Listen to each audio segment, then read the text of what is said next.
Lo गाम्स अब भित्रको यस्तो साग पनि यस्तो रायो साग चाहिँ यो मैले देखेको थिइनँ है ल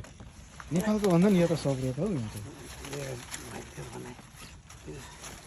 गाम्सले अब इस्कुस रहेछ इस्कुस पनि भएन नेपालको सिस्नु रहेछ इस्कुस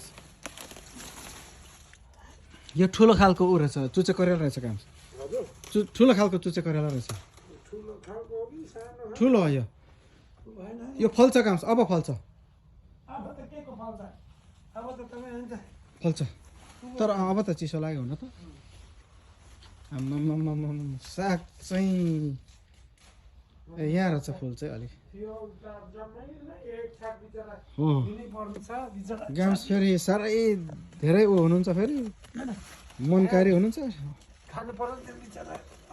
भयो गाम्स हजुरले खानुहोस् न अब ल गाम्स ल पुग्छ होला नि तपाईँलाई